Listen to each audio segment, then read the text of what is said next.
seem like the type to love 'em, leave 'em, and disappear right after the song. So give me the night to show you, hold you, don't leave me out here dancing alone. Selamat siang Ibu, perkenalkan nama saya Maria Kalista Amma. Saya dari kelas 11E. Pada kesempatan kali ini, saya akan menjelaskan materi tentang viskositas. Yang pertama adalah pengertian. Viskositas berasal dari gaya gesek internal yang terjadi dalam fluida ketika lapisan-lapisan fluida bergerak relatif satu sama lain. Gaya ini menghambat pergerakan fluida dan menyebabkan resistansi terhadap aliran. Misalnya, air memiliki viskositas yang lebih rendah dibandingkan dengan madu yang lebih kental dan sulit mengalir. Yang kedua, satuan viskositas. Viskositas dinamis atau absolute viscosity, satuan SI untuk viskositas dinamis adalah PA kali S yang juga dikenal dengan N kali S meter per kuadrat. 1 PA kali S sama dengan 1 N sekon meter per kuadrat. 1 centipoise atau CP sama dengan 0,01 PA kali S. Centipoise adalah unit yang lebih umum digunakan dalam pengukuran viskositas fluida. Viskositas kinematik. Ini adalah rasio antara viskositas dinamis dan densitas fluida, dan satuannya adalah meter per kuadrat per sekon. Viskositas kinematik digunakan untuk menggambarkan pergerakan fluida dalam kondisi gravitasi. Yang ketiga, jenis-jenis viskositas. Yang pertama, viskositas dinamis. Mengukur seberapa besar gaya gesek internal dalam fluida saat lapisan-lapisan bergerak dengan kecepatan yang berbeda. Yang kedua, viskositas kinematik. Merupakan perbandingan antara viskositas dinamis dan densitas fluida.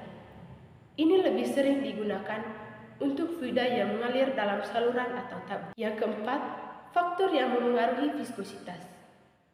Beberapa faktor yang dapat memengaruhi viskositas suatu fluida adalah yang pertama, temperatur. Biasanya, viskositas cairan akan menurun seiring meningkatnya temperatur, karena partikel-partikel fluida memiliki energi kinetik lebih tinggi sehingga dapat bergerak lebih bebas. Yang kedua, kepadatan fluida. Fluida yang lebih padat cenderung memiliki viskositas yang lebih tinggi karena adanya lebih banyak partikel yang berinteraksi satu sama lain. Yang ketiga, komposisi kimia. Misalnya, campuran berbagai zat dapat meningkatkan atau menurunkan viskositas tergantung pada sifat-sifat kimia dari bahan-bahan tersebut. Yang terakhir adalah tekanan. Pada umumnya, viskositas gas meningkat dengan bertambahnya tekanan, sedangkan pada cairan pengaruhnya lebih kecil.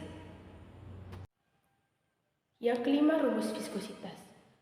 Untuk menghitung viskositas dinamis, digunakan hukum Newtonian fluid yang dapat dituliskan sebagai berikut.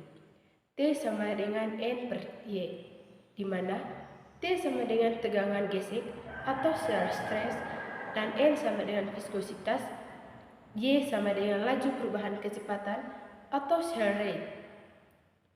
Rumus ini hanya berlaku untuk fluida Newtonia yaitu flu, yang viskositasnya konstan meskipun laju alirannya berubah. Yang keenam, fluida Newtonian dan non-Newtonian.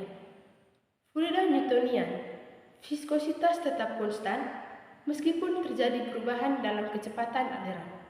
Contohnya adalah air, udara, dan minyak mineral.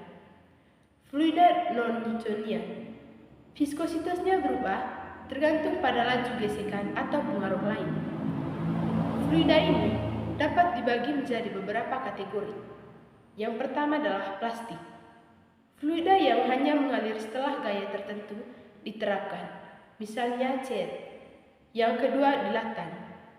Fluida yang viskositasnya meningkat ketika diberi kecepatan gesek tinggi, atau misalnya campuran tepung maizena dan air.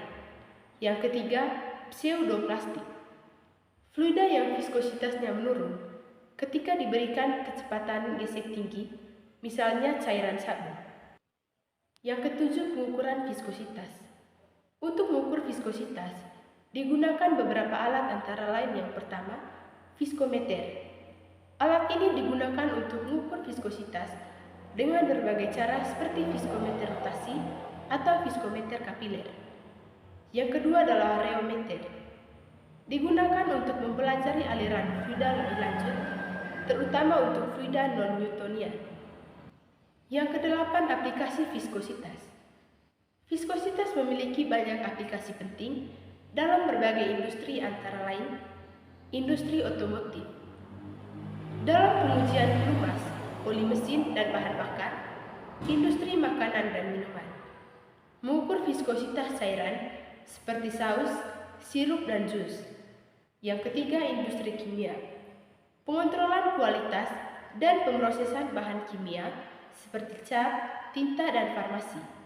Yang keempat adalah industri minyak dan gas, mengukur viskositas dalam pengeboran minyak serta dalam pemrosesan produk minyak dan gas. Yang kesembilan, contoh fluida dengan viskositas berbeda. Yang pertama, viskositas rendah, air, alkohol, gas. Yang kedua, viskositas sedang, susu dan darah. Yang ketiga, viskositas tinggi, madu, gliserin, dan minyak berat. Yang ke-10 adalah peran viskositas dalam kehidupan sehari-hari. Viskositas memengaruhi banyak aspek kehidupan kita.